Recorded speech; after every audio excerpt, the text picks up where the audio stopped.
Europe is the world's most popular continent for tourists. Many millions of people visit each year. But this popularity is causing a big problem called over-tourism. This means there are too many visitors, and it makes life difficult for local people. Over-tourism also damages historical sites and the environment in cities. This issue has become a big concern for the European Union. This past summer, people in many well-known European cities protested. Residents in places like Barcelona, Venice, and Lisbon showed their anger about the crowds. They felt that tourism was harming their neighborhoods and quality of life. Now, the Netherlands is also taking action. Amsterdam, one of its famous cities, is joining other European cities to find answers to this problem. They want to change how tourism works. The main question is, how can Europe welcome visitors without hurting the places where its citizens live? Cities are now trying different ways to solve this. Some cities limit how many tourists can enter certain areas.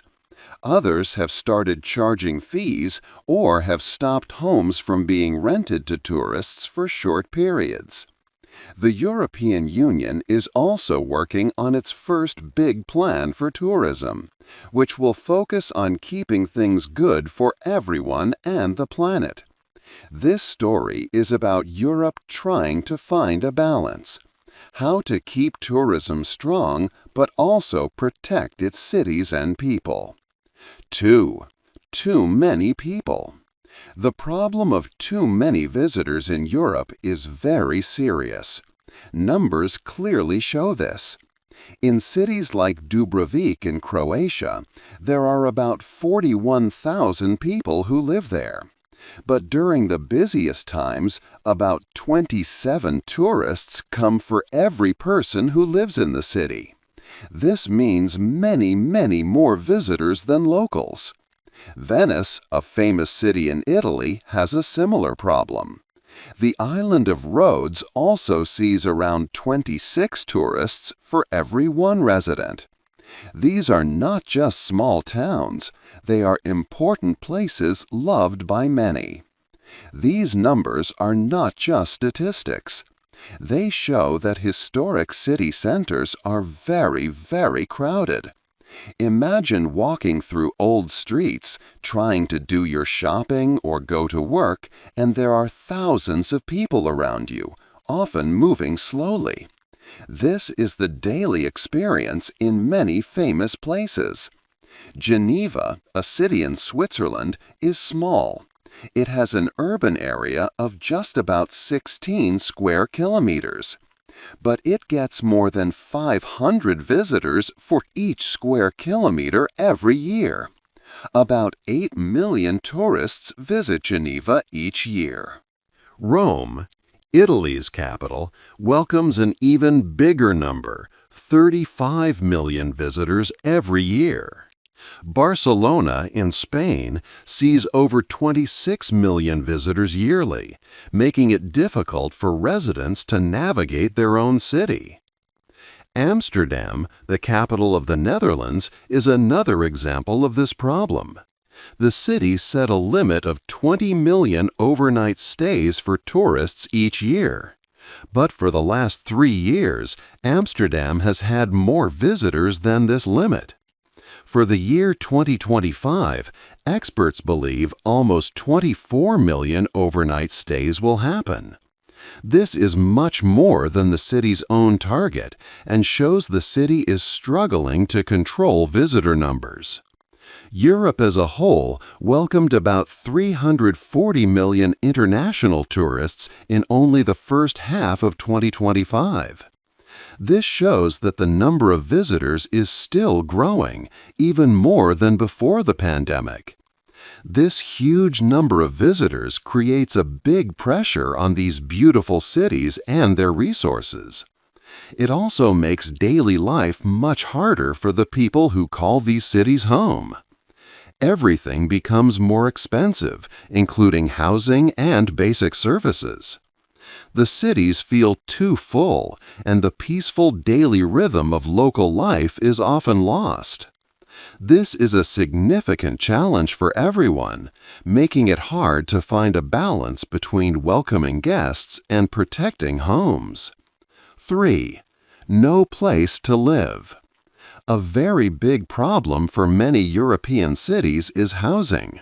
It is becoming harder for local people to find a place to live.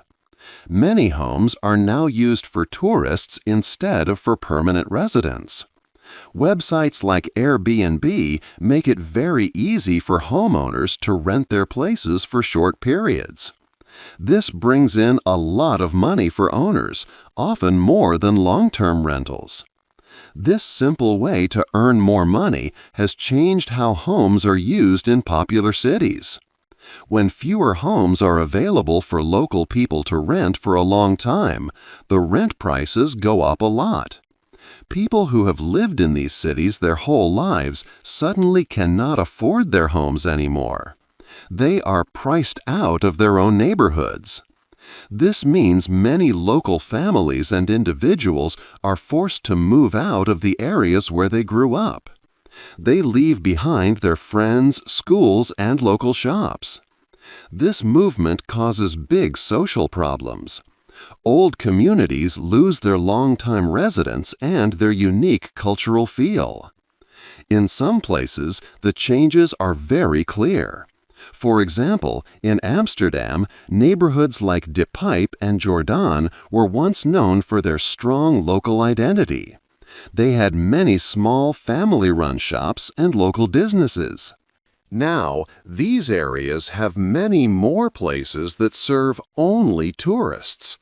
This has changed the character of these neighborhoods a lot. The city government in Amsterdam has tried to limit visitor numbers, but the amount of overnight stays still goes over its official cap. This situation has made some residents so upset that they have taken the city to court. They believe the government is not doing enough to protect their homes and communities. Other European cities are also acting. Florence, a beautiful city in Italy, made a big decision. It put a complete ban on new short-term rentals in its city center. This was a strong step to protect its communities from becoming only tourist areas. The issue is difficult because property owners can earn much higher returns from renting to tourists. However, when local people are displaced, cities can lose their cultural identity.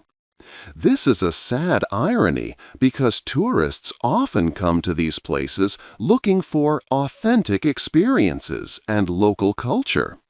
But too many tourists can accidentally destroy the very things they came to see. 4. A strain on the city. The large number of tourists also creates problems for the city's buildings and the environment.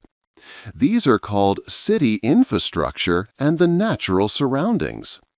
Many famous places around Europe now have too many people visiting them. This makes it hard to enjoy these sites and can even cause damage. Take the Louvre Museum in Paris, for instance. It is one of the world's most famous museums, but it often becomes very full. So many visitors can make it hard for museum staff to do their jobs.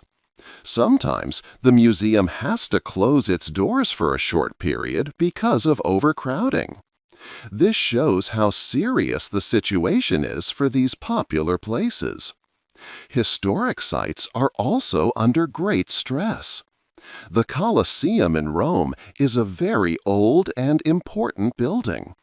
To protect it, the city has set a limit. Only 3,000 visitors can be inside the Colosseum at any one time. People must book their tickets ahead of time for a specific entry slot. Another ancient site, Pompeii, also limits its daily visitors to 20,000 people. These rules began in 2025. Such limits are necessary to make sure these historical treasures last for future generations. Without them, the constant flow of people could cause lasting harm. Another big concern comes from cruise ships. These huge ships carry thousands of people to port cities all at once. When many ships arrive, they bring a sudden flood of visitors, which overwhelms city centers. More importantly, cruise ships cause a lot of pollution. Their engines release harmful gases into the air. They also contribute to water pollution in harbors. This goes against what European cities want to achieve for a cleaner environment. Many cities have promised to reduce carbon emissions, and big ships make this harder. Because of this, cities are now trying to control cruise ships. They want to find cleaner ways for tourists to travel. Barcelona, a popular city in Spain, plans to close 2 of its 7 cruise ship terminals. This change will happen by 2026. Venice, a city famous for its canals, now limits the number of cruise ships coming in. Only 3 ships can arrive each day, which is half of its previous capacity. Amsterdam, in the Netherlands, charges each cruise passenger 14.50 euros. This fee helps manage the impact of these visitors. Moreover, Amsterdam has made a rule that all boats used for canal tours must now run on engines that do not pollute the air. These actions are more than just business choices.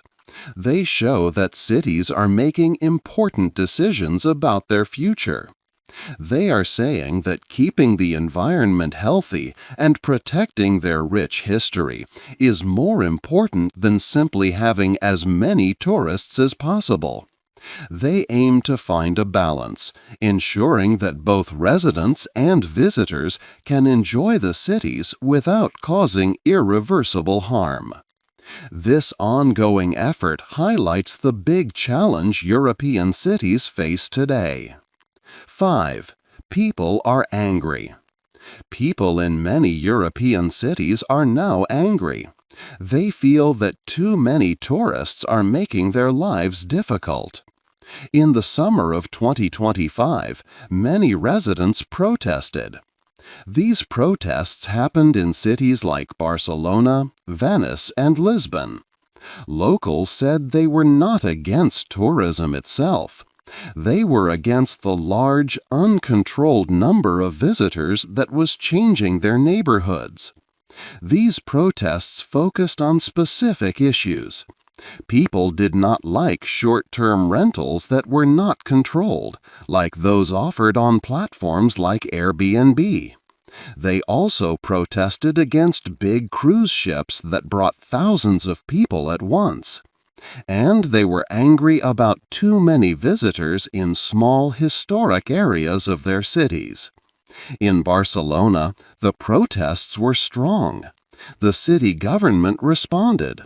They decided to cancel 10,000 permits for tourist apartments by 2028. This was an important step for local people. In Naples, Italy, residents also protested about housing prices. They worried that soon their cities would become too expensive for them to live in. Amsterdam is another city where people are taking action. A group of citizens started a campaign called Amsterdam Has a Choice. They decided to take the city council to court. They raised 50,000 euros to pay for the legal action. They say the city government has not done enough to protect them. The city of Amsterdam had set a limit for overnight stays at 20 million per year.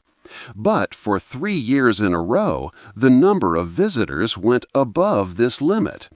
The citizens argue that the city council did not enforce its own rules. So they are using the law to make the city act. This legal step shows how serious the situation is for residents. People want their homes and local communities to be protected from over-tourism. 6. Why is this happening? The problem of too many tourists grew because of many things happening at the same time. People call this a perfect storm. First, cheap airlines made it much easier and cheaper to travel to Europe. More and more airlines started flying, and ticket prices went down a lot. This meant that many more people could afford to visit places they could not before. Travel became open to almost everyone, not just wealthy people. As flights became cheaper, even more people wanted to fly, creating a cycle of growth.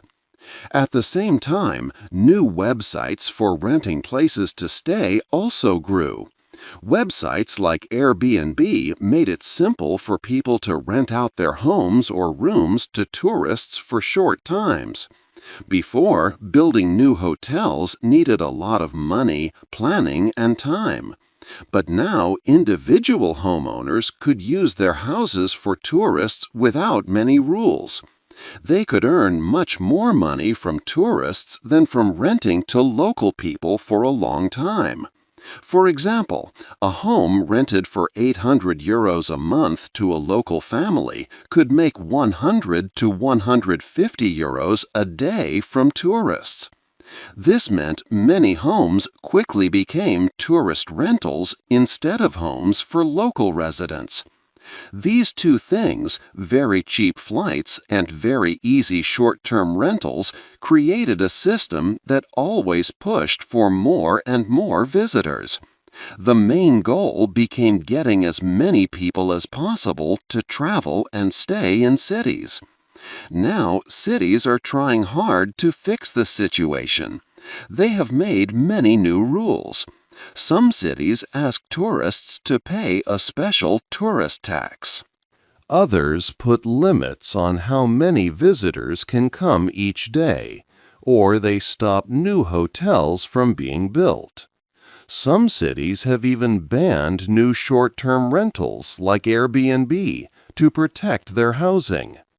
Amsterdam, for example, has put in place about 75 different rules since the problem started in 2020. These rules include a 12.5% tourist tax, which is the highest in Europe. They also do not allow new hotels and have a "Stay Away" campaign to discourage certain kinds of tourists. But even with all these strong rules, the number of visitors still goes up. Amsterdam still has more overnight stays than its own limit.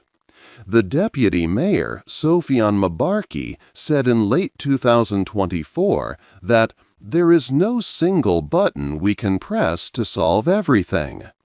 This makes people wonder, do these new rules really solve the main cause of the problem? Or do they only try to fix the smaller issues we see, like treating a headache but not the sickness itself? It is very hard to change a system that makes so much money from welcoming many tourists. 7. The Dutch example. Amsterdam is now a very important city in the fight against too much tourism. Locals feel that the city council is not doing enough to protect their city.